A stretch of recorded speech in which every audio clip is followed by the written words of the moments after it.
Hello बच्चों, mission ज्ञान से मैं ज्योति जवाहर राजस्थान सरकार और वेदांता के CSR इनिशिएटिव की कक्षा में आपका स्वागत करती हूँ। देखिए बच्चों, आज का जो हमारा टॉपिक है वो हमारे इस चैप्टर का आखिरी टॉपिक है। कुछ ज़्यादा लेंथी चैप्टर है नहीं, ये एक्चुअल में है भी ये चैप्टर लेंथी, लेकिन डेरिवेशन सब ईजी है, ऐसे कोई टिपिकल नहीं है। सारे डेरिवेशन में कुछ ना कुछ चीज़ें आपको ऐसे मिलेगी जो हम यूज़ करते आ रहे हैं। ओके, तो आज हम पढ़ने वाले हैं टॉरॉयड के बारे में कि टॉरॉयड क्या होता है और उसके कारण कितना चुंबकीय क्षेत्र होता है। आज हम वो कैलकुलेट करेंगे, बिल्कुल जैसा काम हमने लास्ट में परिनलिका में किया था ना। लास्ट की जो वीडियो थी परिनलिका वाली, कुछ ऐसा ही हम यहाँ करेंगे। और एक तरह से ये परिनलिका से ही मिलकर बनता है। जो टॉरॉयड है वो परिनलिका, जैसे परिनलिका क्या थी, एक अधिक लंबाई और कम त्रिज्या की क्या थी, एक खोखला पाइप ही तो था। अगर उस पाइप के आप दोनों सिरों को ऐसे जॉइंट कर दो तो जो आकृति बनेगी ना, उसी आकृति को हम क्या कहते हैं बच्चों, टॉरॉयड कहते हैं। बिल्कुल मतलब एक छल्ले की जैसे होता है, खोखला सा छल्ला नहीं होता, या ऐसे मान लो कि टायर होता है जिसमें बीच में छेद होता है, फिर कुछ मोटाई होती है ऐसे, उसके ऊपर आप तांबे के तार लपेट दो तो वो टॉरॉयड बन जाएगा। या परिनलिका के दोनों सिरों को मिलाकर आप मोड़ दो, वृत्त का रूप दे दो, तो वो भी आपकी आकृति क्या बन जाती है बच्चों, टॉरॉयड बन जाती है। तो कुछ भी नहीं करना है, बहुत ईजी सा डेरिवेशन है। अधिक लंबाई की परिनलिका के सिरों को मरोड़कर मिला दिया जाए तो बनने वाली युक्ति क्या कहलाती है, टॉरॉयड। बन गया ना। देखो ऐसी परिनलिका थी पहले हमारी, कुछ याद आ रहा है आपको? ऐसी थी हमारी परिनलिका, खोखला पाइप था जिसपे तांबे के तार लपटे थे। अब इसके इन दोनों सिरों को मैंने मोड़ दिया तो बताओ ये ऐसी आकृति तो बनेगी। और ये सिरे ऐसे, अब ये तांबे के तार ऐसे लपटे हुए है या नहीं है, है ना। तो अधिक लंबाई की परिनलिका के सिरों को मरोड़कर मिला दिया जाए तो बनने वाली युक्ति क्या होती है बच्चों, टॉरॉयड होती है। तो कुछ इस तरह का टॉरॉयड बनेगा, आपको एक वृत्त की तरह दिखाई देगा जिसका बीच का सिरा खोखला है। कुछ इसमें थोड़ी सी मोटाई वाली चीज होगी, ये जो अब इसकी लंबाई थी वो इसकी परिधि में चली गई। बताओ चली गई या नहीं? ये जो इसकी लंबाई थी वो इसकी परिधि में कन्वर्ट हो गई, नहीं हो गई? अब टॉरॉयड की परिधि में तो कन्वर्ट हो गई। चलिए अब टॉरॉयड के भी कुछ निष्कर्ष जान लेते हैं, जैसे हमने परिनलिका के जाने थे ना। क्या? आदर्श टॉरॉयड की जो माध्य त्रिज्या होती है इसके व्यास की तुलना में अधिक होती है।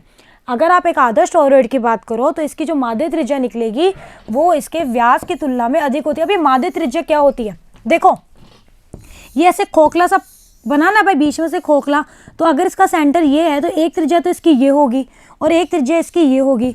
अगर ये R1 है ये R2 है तो इन दोनों का जो माध्य होगा उसको हम बोलते हैं माध्य त्रिज्या, और जो हमारे फॉर्मूले में निकलेगी ना वो हमारी माध्य त्रिज्या ही होगी।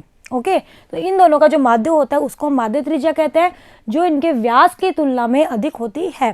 दूसरा क्या, टॉरॉयड के कारण उत्पन्न चुंबकीय क्षेत्र का जो मान होता है वो इसके अंदर और बाहर जीरो होता है। अब बताओ अंदर क्यों हुआ जीरो?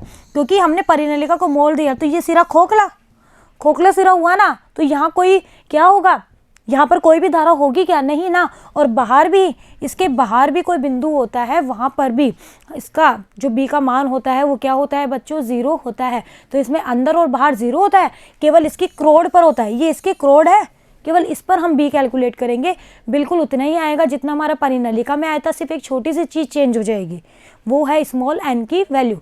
ओके, जबकि इसके क्रोड पर चुंबकीय क्षेत्र का मान B बराबर म्यू0 NI, फॉर्मूला सेम है ना, लेकिन वहाँ जो परिनलिका में जो स्मॉल n था वो था कैपिटल N/L, और यहाँ जो आएगा ना वो आएगा कैपिटल N/2πr। कि अगर हमने इसके अक्ष पर जो बंद पाथ हम चुनेंगे उसकी त्रिज्या हमने R मान ली। भाई बंद पाथ हम ऐसा ही तो चुनेंगे बंद पाथ, ठीक है, उसकी त्रिज्या हमने R मान ली तो ये आएगा। क्यों? क्योंकि लंबाई किस में कन्वर्ट हो गई, परिधि में। अब की बार तो बस फॉर्मूला सेम है, सिर्फ एक चीज़ चेंज है। ओके बच्चों, चलिए, और ये हमारे टॉरॉयड की आकृतियाँ दिखाई हुई है। ये देखो माध्य त्रिज्या के रूप में भी दिखाया हुआ है, ये और ये, ठीक है, और ये कोई एक ऐसे है, इस तरह से हमारा टॉरॉयड हमें दिखाया हुआ है। इतना तो आपको समझ में आ गया कि टॉरॉयड कैसा होता है। टॉरॉयड के क्रोड पर चुंबकीय क्षेत्र की जो दिशा होती है वो वृत्तीय पथ के अनुदिश होती है। भाई वृत्तीय पथ के अनुदिश तो होगी, अब की बार होगी ना। चलिए, टॉरॉयड को अंतहीन परिनलिका भी कहते हैं। इसको क्या कहते हैं, अंतहीन परिनलिका, ये भी आप ध्यान रखिएगा क्योंकि परिनलिका के दोनों सिरों को मोड़कर ही तो बनाते हैं। टॉरॉयड के क्रोड पर उत्पन्न चुंबकीय क्षेत्र का जो मान होता है वो समान रहेगा। क्रोड के ऊपर जो भी चुंबकीय क्षेत्र होगा वो कितना होगा, म्यू0 NI। ओके बच्चों, चलिए ये तो था टॉरॉयड से रिलेटेड कुछ इंपॉर्टेंट रिजल्ट्स। अब आते हैं हम हमारे डेरिवेशन पे। धारावाही टॉरॉयड के कारण चुंबकीय क्षेत्र। चित्रानुसार एक टॉरॉइड प्रदर्शित है, जो पीछे डायग्राम दिखाया था वो, तथा बंद पाश की त्रिज्या, मान लिए कि इसके ऊपर आपको कोई एक क्लोज पाथ चुनना पड़ेगा, तो जो भी क्लोज पाथ मैंने चुना उसकी त्रिज्या को मैंने स्मॉल r मान लिया, और कुल फेरों की संख्या, भाई इसमें कितने फेरे हैं उनको मैंने कैपिटल N मान लिया, और मान लिया कि इसमें I एम्पियर की धारा प्रवाहित हो रही है, जिसके कारण इसके चारों ओर चुंबकीय क्षेत्र उत्पन्न हो जाता है। टॉरॉइड के अंदर चुंबकीय क्षेत्र रेखाएं सकेंद्रीय वृत्तों के रूप में होगी ना भाई, टॉरॉइड के अंदर चुंबकीय क्षेत्र होगा जो वृत्त के रूप में तो होगा, अभी हमने कहा भी, जिनका केंद्र टॉरॉइड के केंद्र पर निहित होगा, और टॉरॉइड के कारण टॉरॉइड के अंदर चुंबकीय क्षेत्र जो रेखाएं होंगी वो वृत्त के रूप में मिलेंगी ऐसे, और इनका केंद्र जो होगा वो इस टॉरॉइड के केंद्र के ऊपर ही होगा, तथा टॉरॉइड के बाहर सभी बिंदुओं पर चुंबकीय क्षेत्र लगभग शून्य होता है। ये चीज जैसे हमने परिनलिका में भी मानी थी ना, कहा था, वैसे यहाँ पे तो आप एम्पियर नियम लगा दो। क्या होता है एम्पियर नियम? B D L mu zero summation I B dot D L cos theta. So अब डॉट नहीं आएगा, यहाँ से डॉट हटा दो, ये ऐसे ही आएगा। भाई हमने कॉस के फॉर्म में लिख लिया तो डॉट का क्या काम? B D L cos theta बराबर mu zero summation I. B और डी एल के मध्य का कोण तो वो ही जीरो, इसलिए कॉस जीरो तो मेरा कितना हुआ 1। बिल्कुल परिनलिका के जैसा सा है, बस थोड़ा सा चेंज आएगा। तो यहाँ तक हम पहुँच गए, हमारे पास में यहाँ से स्टेप आ गई इंटीग्रेशन बी डी एल बराबर म्यू जीरो समेशन आई। अब बी का मान समान होता है, बी को बाहर ले लिया, तो क्लोज इंटीग्रेशन डी एल बराबर म्यू जीरो समेशन आई। अब बताओ क्लोज इंटीग्रेशन डी एल क्या होगा? हमारा जो बंद लूप है वो वृत्ति तो है जिसकी त्रिज्या है 2 पाई आर, सॉरी जिसकी त्रिज्या है स्मॉल आर, तो बी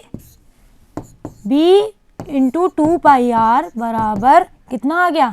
म्यू जीरो समेशन आई। अब आपको समेशन आई चाहिए, समेशन आई कितना होगा? एक फेरे में प्रवाहित धारा को हमने स्मॉल आई माना है, तो आप इसको स्मॉल आई करके चलिए, हम स्मॉल आई मान रहे हैं, तो टोटल एन फेर है, तो प्रवाहित धारा इसमें कितनी होगी? भाई पूरी की पूरी धारा प्रवाहित होगी, तो एन इंटू स्मॉल आई, बस रख दो वैल्यू, यहाँ स्मॉल आई कर लो। चलिए ये चीज़ अब रख दी, बराबर है बी 2 पाई आर बराबर म्यू जीरो एन आई।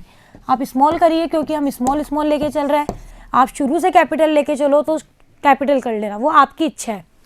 ये चीज़ समझ में आई कैसा आया? इंटीग्रेशन डी एल बराबर वृत्त की परिधि हो गई, तो 2 पाई आर, यहाँ से बी की वैल्यू निकाल ली, और एन अपॉन 2 पाई आर को मैंने स्मॉल एन लिख दिया। तो बताओ मेरा बी का फॉर्मूला क्या आया? 2 फॉर्मूले आए, म्यू ज़ीरो एन आई और mu zero N upon 2 pi R into आई।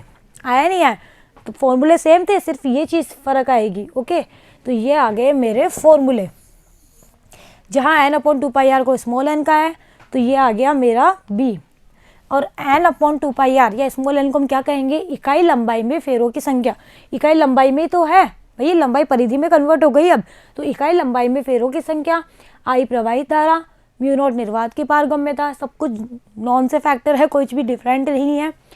अब बी को मैं म्यू नॉट इंटू एच भी लिख सकती हूँ, बी और एच में रिलेशन होता है, तो कंपेयर करोगे तो एच बराबर कितना आएगा? एन आई, या फिर N upon 2 pi R into I. तो ये एच के फॉर्म में आ गया, ये बी के फॉर्म में आ गया। ओके बच्चों, तो आपको ये डेरिवेशन समझ में आया? अब देखो हमने बी निकाल लिया, टॉरॉइड के कारण बी हमने इजीली निकाल लिया। वहाँ तो हमने, यहाँ तो हमारा बंद पथ में जो हमने वर्ताकार पथ चुना वही हमारा क्या हो गया? आयताकार, सॉरी वही हमारा एम्पियर लूप हो गया, तो हमने इजीली निकाल लिया। अब हम जानते हैं टॉरॉइड से रिलेटेड कुछ फैक्ट्स। क्या? धारावाही टॉरॉइड के अक्ष पर चुंबकीय क्षेत्र टॉरॉइड की त्रिज्या पर निर्भर करता है। कर रहा है नहीं कर रहा? भाई त्रिज्या का फैक्टर आ रहा है ना बी में, तो त्रिज्या पर निर्भर करता है, तथा इसमें घेरों की संख्या तथा प्रवाहित धारा के मान पर भी निर्भर करता है। भाई हमारा जो बी आ रहा है वो क्या आ रहा है? Mu zero small N I, तो धारा के मान पर भी निर्भर कर रहा है, और एन को खोलूंगी तो एन अपॉन 2 पाई, तो त्रिज्या पे भी और फेरों की संख्या के ऊपर निर्भर करता है। यदि टॉरॉइड में तार किसी म्यू चुंबकशीलता के पदार्थ के कोण पर लपेटा जाए तो उसके अक्ष पर चुंबकीय क्षेत्र कितना होगा? म्यू नॉट की जगह म्यू रख दो, म्यू होता है म्यू नॉट म्यू आर, तो बी आ गया mu zero mu R N I. तो ये था हमारा छोटा सा टॉरॉइड का डेरिवेशन। कितना इजी था ना? चलिए एक बार इसको थोड़ा सा वापस रिपीट कर लेते हैं। कुछ भी नहीं करना है आपको, आपने क्या कर लिया? एक आर त्रिज्या का बंद अल्पांश चुन लिया वृत्ताकार, ठीक है, और अब इसके लिए आपने क्या लिख लिया? एम्पियर का नियम, B D L mu zero summation I. B और डी एल के मध्य का कोण 0 होगा, इसलिए कॉस 0 हो गया 1, तो हमारे पास में आ गया बी डी एल बराबर म्यू ज़ीरो समेशन आई। अब बी जो होता है हम जानते हैं कि इसकी क्रोड के ऊपर चुंबकीय क्षेत्र समान होता है, नियत होगा, तो बी को बाहर निकाल लिया। बचा क्लोज इंटीग्रेशन डीएल।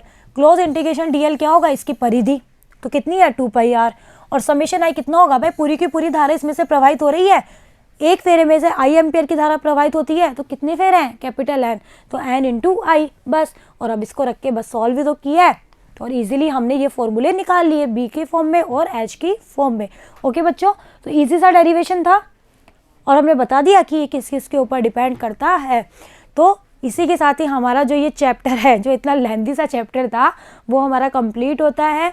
अब हम लोग क्या करने वाले हैं, अब हम लोग इसके न्यूमेरिकल पोर्शन पे आएंगे। कुछ न्यूमेरिकल हम यहाँ सॉल्व करेंगे, बाकी के न्यूमेरिकल आपको विद सॉल्यूशन पीडीएफ में प्रोवाइड हो जाएंगे, लेकिन आपको खुद से सारे न्यूमेरिकल जरूर ट्राई करना है।